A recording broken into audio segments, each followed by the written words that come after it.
What up, though? What up, though?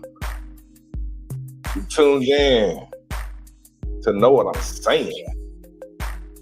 You know what I'm saying? We here, man. I am your host, the incomparable Diesel Greasel, man. It's been a minute since I tapped in with y'all, man, but life been lifing. But I'm in a good space, got some free time, so definitely want to tap in with y'all, man. Got some thoughts, man. Um, Went to get some lunch today, had an epiphany, and I was like, yo, maybe I need to share this with people, right? Because y'all know, man, I'm a two-time divorcee, and I know I got a third failed marriage in me. Because God is good. Won't he do it? All jokes aside, man, I'm a two-time divorcee, and people like throw that shit at my face sometimes. It's a low blow. Where people are, oh, nigga, you've been divorced twice. So, nigga, you gonna shame me for trying to start a nuclear family with a black woman twice, nigga? You know, I don't get it, man. I don't get it. But, just a little context, man. I got married the first time when I was like 23. And all transparency, nobody should be getting married at 23, right? Because you don't know who the fuck you are. You're not capable of making a lifelong choice, nor should you even be allowed to. Real shit, but we're not going to get into that. But, I got married at 23. Had my first baby at 25, was married 12 years. Didn't really pan out. We co-parent, amazing children, all that good stuff, man. I learned a lot. Learned the importance of knowing your partner, right? They say you don't know someone until you live with them. I like to take it a step further. You don't know somebody until you got kids with them because you don't really realize if your value systems align or if they don't, but that's neither here nor there. That's just, from my experiences. And so, was married 12 years, had a bunch of amazing, beautiful babies. And then we got divorced. She's happily married, been happily married going on 8 years since then. So clearly I'm the problem. That's just a joke. But, there's no bad blood, no animosity. We bump heads about parenting styles and things like that. But I think that's just to be expected when you have two uh, divergent personalities merging to raise children. So no harm, no foul there at all. Let's see. Got married again in 2020, real briefly. Some of y'all been following me on Facebook since then. We was pretty public about it. I just married the wrong person. I married a person I didn't know very well at all. Fucked her March 7th, was married by March 25th. It's all on me. It's all on me. You know what I'm saying? I thought she was what I was looking for. I thought our value systems aligned. Ultimately, that was not the case at all. She was a bit of a narcissist. Not going to get into all that and throw people under the bus, but she wasn't for me. We made some money, bought a house, sold a house, both got a little bag, and hey, we went our separate ways, And so that's a little bit about my relationship history. And in between the marriages, had a baby mama. Not judging, man. The point is, like, people like throw it in my face that I had failed marriages. I'm like, yo, the goal for me is always to have been a happy, healthy family. And you only got to get it right once. So I might get married as many more times as I need to until I find the right person.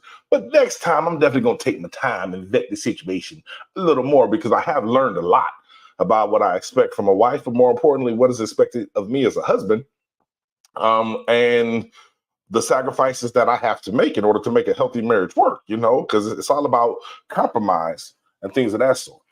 So then, that just sit me down on a tangent, man, just thinking about the whole uh marriage. I mean, being in relationships to people who were raised with people who are raised on love versus those raised on survival, right? Because that appears to be a thing. And so it's a debate, it's lots of debates about that.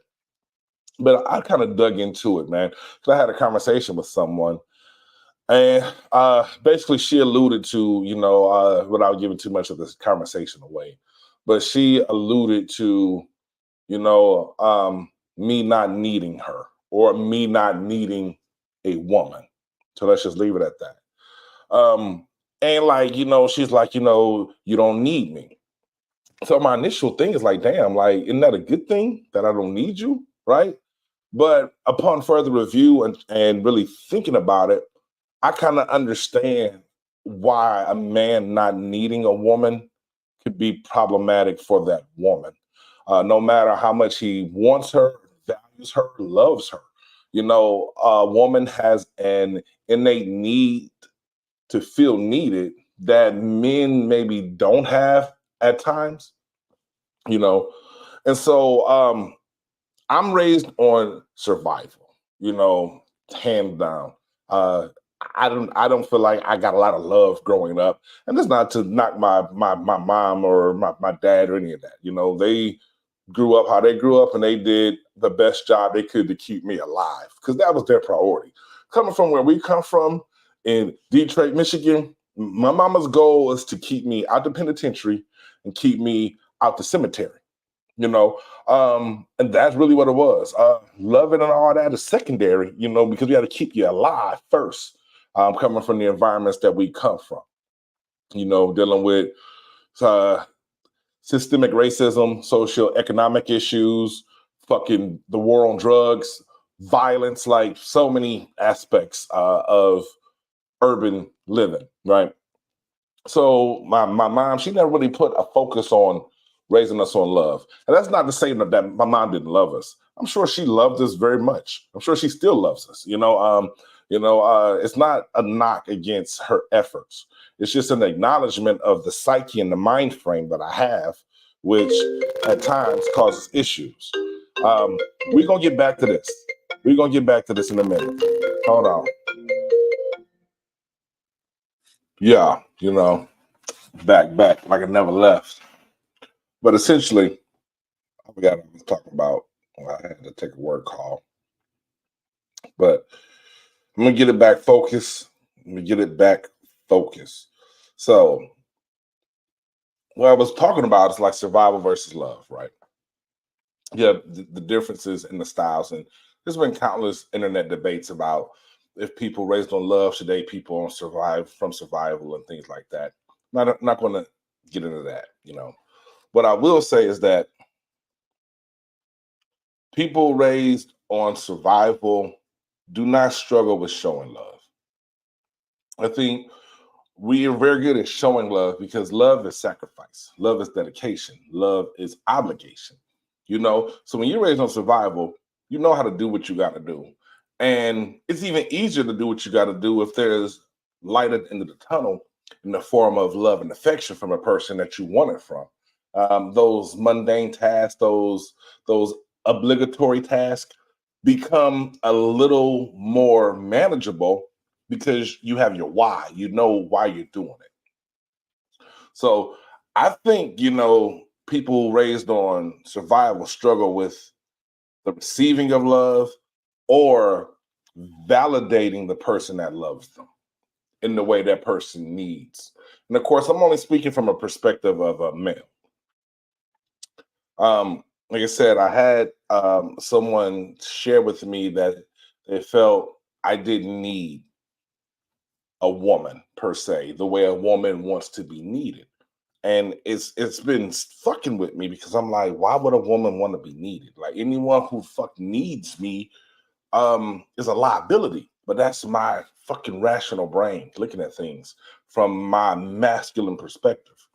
I don't want to need anyone. Needing means that I lack. But in reality, men need help all the time. We just rely on ourselves, the creator, and sometimes our circle of men to assist us. So it doesn't make you less than to need anything or anyone. But for whatever reason, I have always perceived that as a weakness, but that's from my being raised on survival. Now, got that out the way. Um, I think I understand that like a woman wants to be needed because of what motivates her. That instinct, that maternal instinct, that nurturing spirit only shows itself when it's needed, and it's an intangible that we really can't put our finger on, but it's also important to the fabric of human nature, you know, very important. Now, women are natural caregivers. A mother is needed by her children. It's instinctual. And for the majority of women, they rise to that challenge and they handle it with such grace, right? They do such a good job of being needed by so many different humans, needed for their livelihood, for their sustenance, for their nurturing, for their emotional stability, like so many aspects that come with that, right? And so when the woman is dealing with the man that she feels doesn't need her, it makes her feel insecure in her role, in her position in this person's life. Because a lot of times women feel like, well, if he needs me, then he'll never replace me. He'll always have a space for me because I'm a necessity. The way men look at necessities is different than women. Men look at necessities like rent, water, uh, electric, food. Women are looking at the necessities from an emotional attachment standpoint. And so women need to be needed in that aspect so it can activate the things that are innate in them that come out of knowing this person needs you from this and only you for this. But it's dangerous because pastors and pimps, they focus all the time on pandering to women wanting to be needed to extract resources from them, right? You look at pimps, man, pimps as a whole. A pimp convinces the woman that he needs her. Pimp ain't convincing the woman that she needs him. And that's a like on the outside looking in, that's what a lot of people think it is. Like, no, he's convinced the woman that he relies on her to provide something that only she can provide. She hit that strip, right? She does what she got to do. Pastors, how do pastors, like the majority of black churches, the congregation is going to be women. And how do the pastors get the money from the women, right? These hard women, working women, by making them feel like the church needs them. They need them to contribute because only they can add what needs to be added to this church. And the women, they volunteer and they give their money. Like, the easiest way to manipulate a woman is, Prince, get out, bro. Get out. Get out. Get out, dude. You're sitting under my table doing too much scratching. Get out. Get out. Get out completely, bro. Thank you. Don't come back in here. The easiest way to manipulate a woman is to convince her that you need her. And it's dangerous. It's scary. That's why I'm not big on that. I'm not big on it. But it's very, very elementary. When you think about it, you convince her that she needs you. I mean, that you need her. And she'll do anything for you if she loves you. And that's the key. She got to love you first because she don't give a fuck about what you need when she loves you, you know? But that's a thing. That's a thing, man. And so, as men, we definitely got to do a better job of validating women's needs, and they have a need to be needed. You can love them, you can value them, you can appreciate them, all that good stuff. But ultimately, she has a need to be needed. And it's not even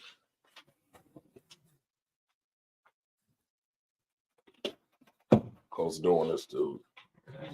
He's too loud. But it's not even, as important for us as men to understand it as it is for us to validate it in the way that a woman needs it to be validated. So she can just give you the best of her. Women really do have to be put in ideal situations to be the best version of them. Whereas men, we often have to create the circumstances for us to be the best version of us. Women have to have the circumstances created for them. And I think that's what a lot of women, when they talk about operating in that masculine energy, they're really just referring to having to create circumstances for their life to be better, as opposed to being allowed to exist in circumstances that have been created for you and you just thrive in certain roles. Whatever roles that you feel you are best at or benefit your home, But as a man, we don't have that luxury, bro. We got to go create the happiness that we're looking for. We have to create those circumstances and situations for us to live the life that we want to live. You know, like in all honesty, man, men create the circumstances. This supposed to be going. Y'all make sure y'all hit me with some them dollars. But men create the circumstances for women to be unhappy. The majority of the stuff that women complain about in a non-abusive situation, I'm not talking about complaints when nigga beating your head. I'm not talking about that. I'm talking about in rational situations where you still have concerns and things that you wish could be done better. Men create the circumstances for you to complain about the things that you complain about. When you're complaining about your man not spending time with you, that's probably only a concern after the bills are paid and you got food in your stomach that you're looking for him to spend time with you. So he creates those circumstances. You know, the things that women do best thrive in circumstances and controlled environments. This is why women don't do well in chaos, man, because they need ideal circumstances to be the best version of them. Men look at that as like, what the fuck? Like anybody could be good in a perfect world, right? But it's not really how it works. Women are what you call specialists, you know, and you're only calling the specialist when the circumstances dictate the specialist is needed. When it comes to women, those circumstances just happen to be emotionally healthy circumstances, or you're going to get some shit that you don't want. You're going to get a woman behaving in a manner that isn't conducive to any of your goals. And that's not healthy, you know. So that's all I got, man. A little quick little rant. Ain't going to take up too much of y'all time, man. I might have been all over the place. But like, share, subscribe. If y'all got any feedback, comments, if y'all like this, let me know. Diesel Greasel, man, two-time divorcee, you know, wear with a badge of honor. I tried, bitches. And that's about all I got for y'all, man. Y'all be safe.